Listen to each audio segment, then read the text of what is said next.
Actually ఇంకుడు గుంత మాకు ఎటు నుంచి వచ్చిందంటే మా దగ్గర స్వాధ్యాయ పరివారం ఉందన్నట్టు. ఆ స్వాధ్యాయ పరివారం గుజరాత్ మా బాయ్సాప్లో అక్కడ వెళ్ళిర్రు.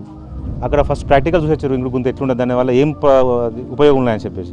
తీరా దాన్ని చూస్తే నీటి ఆదా అవుతుంది, డ్రైన్లకు అంత గలీజ్ దోమలు కానీ ఉండవు. దానివల్ల మేము ఒక టెంపుల్ దగ్గర ట్రయల్ చేసాం ఫస్ట్ 2001లో. ట్రయల్ చేసామంటే ఫస్ట్ మామూలుగా గోతి 2000 లీటర్ ట్యాంక్తో గోతి తీసినాము. ఆ గోతులో చిన్న చిన్న మామూలుగా 10 kgs కానీ 15 రాళ్ళు గులకరాలు నింపేసి, గులకరాలు నింపిన తర్వాత పైకి వచ్చిన తర్వాత 40mm కంకరతో కొంచెం ఫిలప్ చేసి ఆ మధ్యలో ఈ ఏదైతే గుంత ఉందో గుంతలో మయంగా పైప్ పెడతాం. ఆ పైప్ కానీ హోల్స్ వేయాలి. హోల్సిన తర్వాత ఈ 40mm కంకర పైన ఇసుకేస్తాం, 2 ఇంచు 3 ఇసుకేసి మళ్ళీ దాని మీద అది ఇసుక కింద సంచులు వేస్తాం అండి. ఒక పాలిథిన్ టాపర్ కానీ దాన్ని వేస్తాం. ఈసారి ఇసుక మొత్తం లెవెల్ చేసిన తర్వాత పైన మట్టి పూడ్చేస్తాం. ఈ ఏదైతే ఆ గుంత నుంచి పైకి పైప్ వేస్తాం, ఆ పైప్కి మనం డ్రైన్ కనెక్షన్ ఇస్తాం.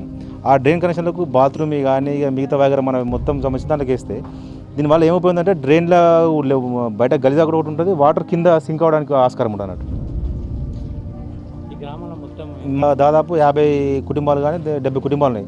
ప్రతి ఒక్క కుటుంబానికి ఇంకుడు గుంత ఉంది మా గ్రామంలో. డ్రైన్లు అంటే మా దగ్గర ఏం లేవు ఇప్పటికైతే.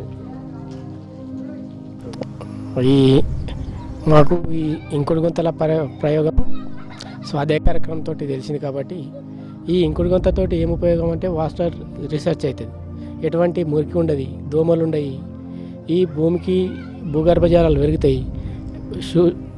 ఈ ఇంకుడు గుంతలతోటి ఇల్లు పరిశుభ్రంగా ఉంటుంది, ఎటువంటి రోగాలు రావు.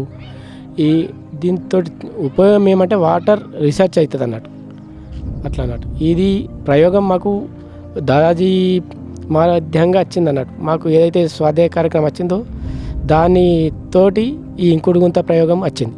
మేము దాన్ని ఈ శోషిగడ్డలు అంటాము, ఈ గవర్నమెంట్లో ఇంకుడు గుంత అంటారు అన్నట్టు. ఇది మా గ్రామంలో ఒక 70% ఉన్నాయి. అట్లా మాకు 2001 నుంచి చేస్తున్నాము. ఒక 10 సంవత్సరాలకు కూడా దానికి ఎటువంటి లేకుండా, ఎటువంటి ఇబ్బంది లేకుండా నడుస్తుంది. అది ఏదైతే ఇంకుడు గుంతతో ఎంత ఒక 2 ఇంచ్ ప్రెషర్ నీళ్ళైనా అటే పోతాయి. దాంతో వాటర్ రీచార్జ్ అయ్యి మురికి లేకుండా పరిశుభ్రంగా ఉంటుంది, మురికి కాలువలు ఉండవు, ఎటువంటి రోగాలకు తావు లేకుండా మనుషులు ఆరోగ్యంగా ఉంటారు అన్నట్టు. ఇది ఒక దాదాజీ కార్యక్రమంతో వచ్చింది కాబట్టి దాన్ని మేము ఇంప్లిమెంట్ చేసినాం. ఈ ఊళ్ళో మాత్రం ఒక 70% అవే ఉన్నాయి. ఇది మా యొక్క ప్రత్యేకత అన్నట్టు.